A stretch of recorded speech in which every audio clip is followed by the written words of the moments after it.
Hi, ಇವತ್ತು ನಾನು ಬಾದಾಮ್ ಪುರಿ ಮಾಡ್ತಾ ಇದ್ದೀನಿ. ಬಾದಾಮ್ ಪುರಿ ಮಾಡಲಿಕ್ಕೆ ಏನೇನು ಬೇಕು ಅಂತ ಈಗ ನೋಡೋಣ ಬನ್ನಿ.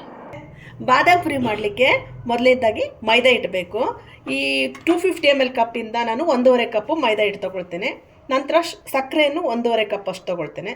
ಈ ಕೇಸರಿಯನ್ನು ಒಂದು ಅರ್ಧ ಗಂಟೆ ಮುಂಚೆ ನೆನೆಸಿ ಇಟ್ಕೊಂಡಿದ್ದೀನಿ.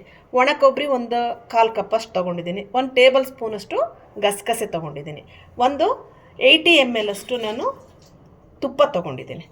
ಏಲಕ್ಕಿ ಪುಡಿಯನ್ನು ಸ್ವಲ್ಪ ಸಕ್ಕರೆ ಹಾಕಿ ಪುಡಿ ಮಾಡಿ ಇಟ್ಕೊಂಡಿರ್ತಕ್ಕಂಥದ್ದು. ಇದನ್ನು ಒಂದು 1/4 ಟೀ ಸ್ಪೂನಷ್ಟು ಯೂಸ್ ಮಾಡ್ಕೊಳ್ತೀನಿ.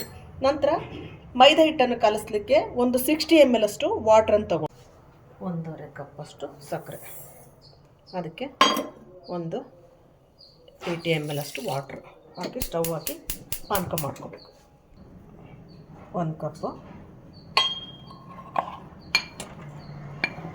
ನಂತರ ಅರ್ಧ ಕಪ್, 1.5 ಕಪ್. ಈಗ ತುಪ್ಪ ಹಾಕ್ಕೊಂಡು ಸ್ವಲ್ಪ ನೀರು ಹಾಕ್ಕೋಬೇಕು. ಫಸ್ಟು ತುಪ್ಪ ಹಾಕಿ ಚೆನ್ನಾಗಿ ಕಲಿಸ್ಕೋಬೇಕು.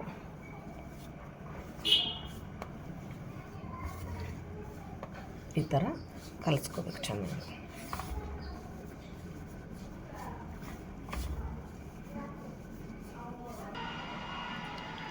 ನೀರು ಹಾಕ್ಕೊಳ್ತಾ ಇದ್ದೀನಿ, ಅರ್ಧ ಹಾಕ್ಕೊಂಡಿದ್ದೀನಿ, ನೋಡಿಬಿಟ್ಟು ನಂತರ ಹಾಕ್ಕೋಬೇಕು.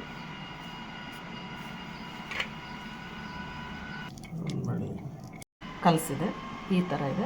ಒಂದು 10 ನಿಮಿಷ ಇದನ್ನು ನೆನೆ ಇಟ್ಕೊಂಡು ನಂತರ ಮಾಡಬೇಕು. ಈಗ ಒಂದೇಳೆ, ಈ ಥರ ಒಂದೇಳೆ ಬಂದರೆ ಸಾಕು.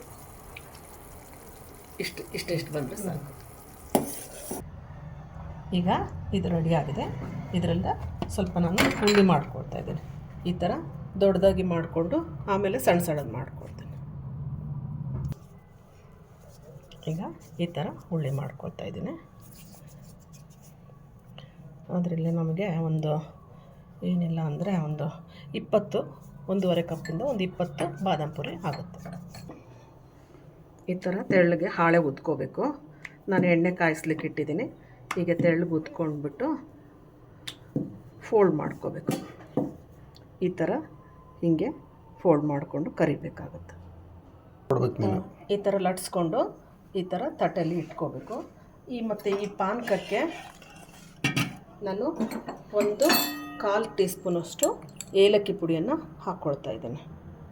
ನಂತರ ನಾನು ನೆನೆಸಿಟ್ಕೊಳ್ತಾ ಕೇಸರಿಯನ್ನು ಹಾಕ್ಕೊಳ್ತೀನಿ. ಫುಡ್ ಕಲರ್ಸ್ ಎಲ್ಲ ಹಾಕ್ಕೊಳ್ಳಲ್ಲ, ಇದನ್ನೇ ಹಾಕ್ಕೋಬೇಕು. ಈಗ ಇದನ್ನು ಕಲಿಸ್ಕೊಂಡು ಕರೆದ ತಕ್ಷಣ ಹಾಕಲಿಕ್ಕೆ ರೆಡಿ ಮಾಡಿ ಇಟ್ಕೊಳ್ತಾ ಇದ್ದೀನಿ. ಒಂದು ನಿಮಿಷ, ಈಗ ಶುರು ಮಾಡು. ಈಗ ಹಿಟ್ಟನ್ನು ಹಾಕಿದಾಗ ಇದು ಮೇಲೆ ಬರಬೇಕು. ಈಗ ಈ ಥರ ಬಂದಿದೆ ಅಂದರೆ ಎಣ್ಣೆ ಕಾದಿದೆ ಅಂತ. ಈಗ ಇದನ್ನು ತೆಗೆದುಬಿಟ್ಟು ನಾನು ಪುರಿಯನ್ನು ಹಾಕ್ಕೊಳ್ತಾ ಇದ್ದೀನಿ. ಬಾದಾಮ್ ಪುರಿಯನ್ನು ಒಂದೊಂದೇ, ಜಾಸ್ತಿ ಏನು ಹುರಿ ಬೇಡ, ಮೀಡಿಯಮಲ್ಲೇ ಕರ್ಕೊಳ್ಬೇಕು.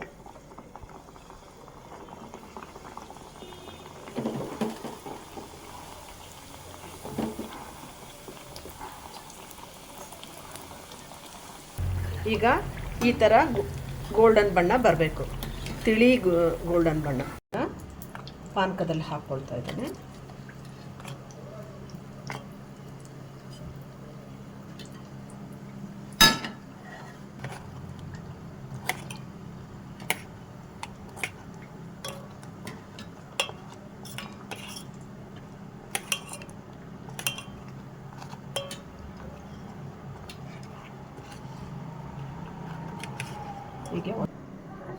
ಈಗ ಇದನ್ನು ತಕ್ಕೊಳ್ತಾ ಇದ್ದೀನಿ.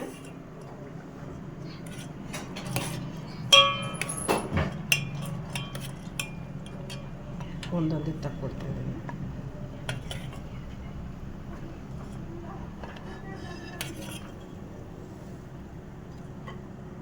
ಈ ಥರ ಬೆಲ್ಲದ ಪಾನಕದಲ್ಲೂ ಸಹಿತ ಮಾಡ್ಕೋಬೋದು ಬೇಕು ಅಂದರೆ. ಈ ಥರ ತಕ್ಕೊಂಡು ಬಿಸಿ ಇರುವಾಗಲೇ ತಕ್ಷಣ ಇಮಿಡಿಯೇಟಾಗಿ ಇದಕ್ಕೆ ನಾವು ಕೊಬ್ಬರಿ ಮತ್ತು ಕಸಕಸೆಯನ್ನು ಹಾಕ್ಕೊಳ್ಬೇಕು.